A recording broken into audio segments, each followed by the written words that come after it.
Is it a good idea to include brokerage charges and slippages in backtesting? What is the impact of transaction cost and slippage while backtesting? Hey everyone, this is Indrajit Chantraj. I'm a full-time trader and author of many best-selling books.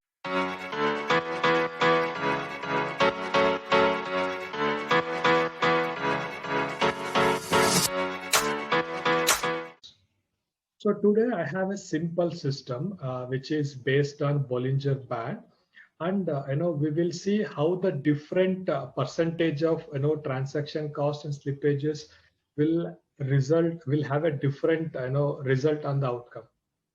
So now suppose if I go to analysis, I will go to settings.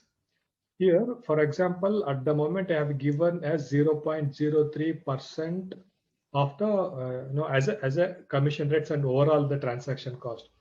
The ideal practice is some traders will give zero point zero 0.01 and some traders will give zero point zero 0.02 and very few traders will take 0.03 percentage as the transaction cost. So at this point of time, I have given 0.03 as the the transaction cost. Okay, so if I run the report and if I see the report, so this is how it looks like. So the annual return is around 25.84. So I'll just make a note of it so that you will get an idea. Annual return for 0.03% is 25.84%.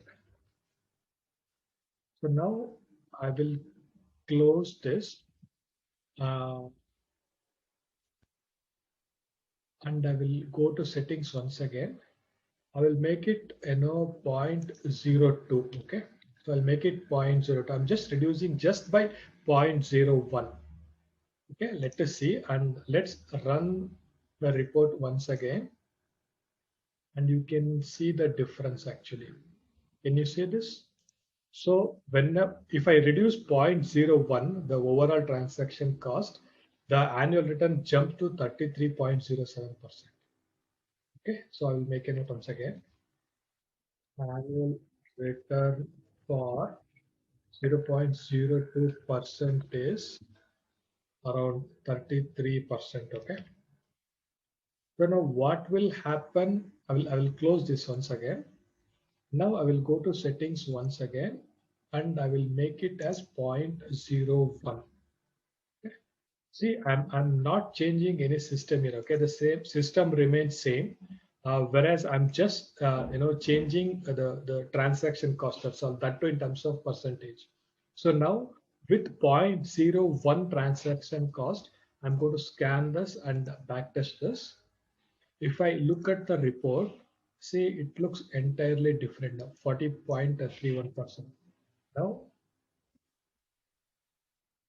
annual return for 0.01% a transaction cost is around 40%, right? So now what will happen now if I get rid of this 0.01% transaction cost? Okay, so I'm going to settings once again. Instead of 0.01, I'll make it 0.00, which means I'm not considering any transaction cost or brokerage cost. Okay, if I run this, can you see the report? It went up to 48%. Okay, here, so with with zero, transaction cost, transaction, it includes slippage as well, cost.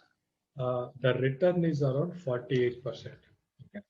So many traders or many people will show the backtesting results, like this.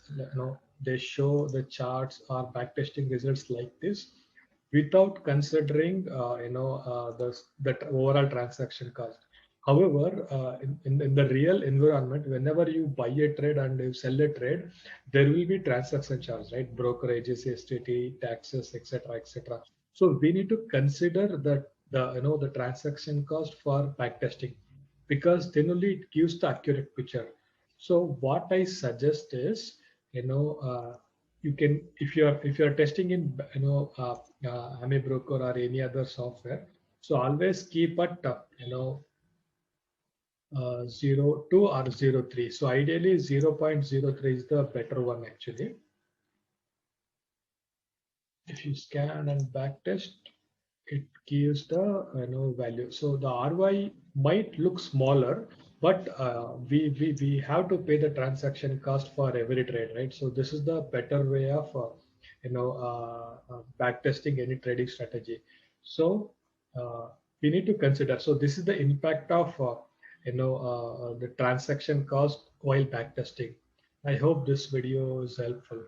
Let me know if you have any questions in the comment section. I know I'm happy to answer your questions. Thank you.